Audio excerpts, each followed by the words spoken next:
এই ভারতবর্ষে নয়, কারণ এই ভারতবর্ষের মানুষ কি করছে, অধিকাংশ দেখুন পাশ্চাত্য সংস্কৃতি, তাই না? পাশ্চাত্য সংস্কৃতি গ্রহণ করছে তো, কি করছে না করছে? কেমন? কারণ বলছে ভারত ভূমিতে জন্ম হইল যা জীবন সার্থক করি করে পরে উপকার। কিন্তু আমরা আমাদের এই ভারত ভূমির যে ঐতিহ্য, যে সংস্কৃতি, যে কালচার, তা দেখুন আগে এখনকার মায়েরা দেখুন তারপর ধীরে ধীরে লুপ্ত হতে চলে যেত। তো আমাদের সময়কালে ছিল যখন আমরা পূর্বে সকালে উঠতাম, গুরুজনদেরকে প্রণাম করা, বড়দেরকে সম্মান করা, আছে তো? কিন্তু তৎকালীন সমাজে মানুষ এই সংস্কৃতিকে আর কি করছে না, প্রাধান্য দিচ্ছে না। তাই ছিল প্রভুপাদ উনি প্রত্যেকটা ব্যক্তিকে এবং প্রত্যেকটা মানুষকে তাদের যে ভুলে যাওয়া স্মৃতি তা থেকে পুনরায় জাগিয়ে দেওয়ার প্রয়াস করছে। শুধু তাই নয়, কারণ উনি শুধু ভারতবর্ষে নয়, সারা পৃথিবী নয়। কারণ আজকে দেখুন এই কৃষ্ণ ভাবনামৃত আমরা সাধারণ আমাদের মতো ব্যক্তিরা মাত্র কি করছি, অনুশীলন করছি এবং তা জানার কি করছি, প্রয়াস করছি। কিন্তু তার মধ্যে দিয়ে দেখুন যে বর্তমান সমাজ যে পথে ধাবিত হচ্ছে, তার থেকে আমরা কি একটু আলাদা পথে আছি, রয়েছি আমরা? হ্যাঁ, কারণ এটাই বলছে যে আমাদের প্রকৃত হচ্ছে কি, এই জগতে হরি নাম ছাড়া আর কোনো গতি নাই। কারণ শাস্ত্রে বলা হয়েছে কি, হরে নামৈব কেবলম কলো নাস্তেব্য গতি অন্যথা। কারণ এই কলিযুগের একটাই মাত্র কটা যুগ, কি? সত্য, ত্রেতা, দাপর, প্রদীপ।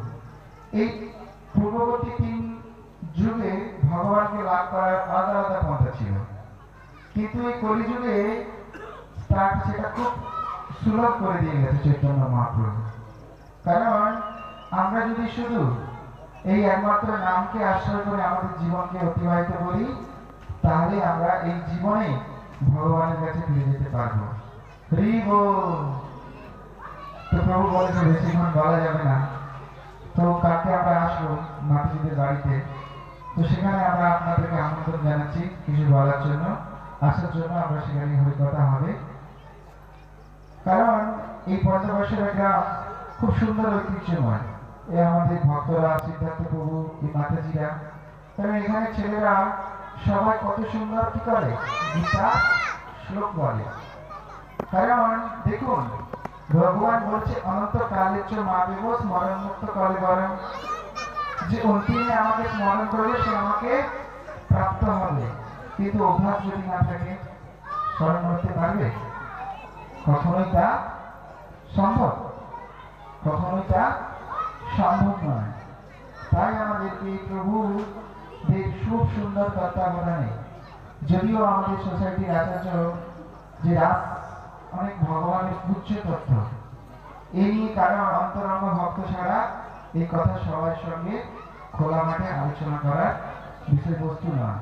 কিন্তু আজকে দেখুন যেখানে এই মণ্ডপের মধ্যে খুব সুন্দর সিদ্ধান্ত দেওয়া হয়েছে, যে বলা আছে যেই গৌর সেই কৃষ্ণ সেই জগন্নাথ। দেখুন এখানে কিন্তু পুরো জগন্নাথ রয়েছে, গৌর রয়েছে, কৃষ্ণচন্দ্র ভগবানও রয়েছে। তাই আপনারা কিন্তু সৌভাগ্যবান এবং সৌভাগ্যবান বটে। কারণ এই অধ্যাত্মিক সেই লীলা করিয়াছে গৌররায়, কোন ভাগ্যবান ব্যক্তি দেখিবারে পায়। কে দেখিবারে পায়? যারা আঁখি নির্মম। তো আপনারা যেন তেন প্রকারে আপনারা কি হচ্ছেন, আমাদের সঙ্গে যুক্ত হওয়ার প্রয়াস করছেন। তারপরে এটি কি মাস? দামোদর মাস। কারণ আমাদের শ্রীমদ ভক্তিবিদের ভাগবত স্বামী মহারাজ বলে থাকে, বাই ওয়ান গেট টু থাকে না, গেট টু বাই ওয়ান থাকে না, বিগ বাজার থাকে। ঠিক তেমনই এই 12টি মাসের মধ্যে এই মাসটি হচ্ছে সর্ব উৎকৃষ্ট মাস। এই মাসে তো আপনারা অনেক শ্রবণ করেছেন প্রভু, যে আমরা আসছিলাম রাস্তাতে, খুব সুন্দর প্রভু বলছিলেন, আমিও শ্রবণ করলাম যে এই মাসে ভগবানের সেবা পূজার অনেক বিধিবিধান দেওয়া হয়েছে, অনেক বিধিবিধান। কিন্তু এমনও বিধিবিধান বলছে যে আচার্য বর্গ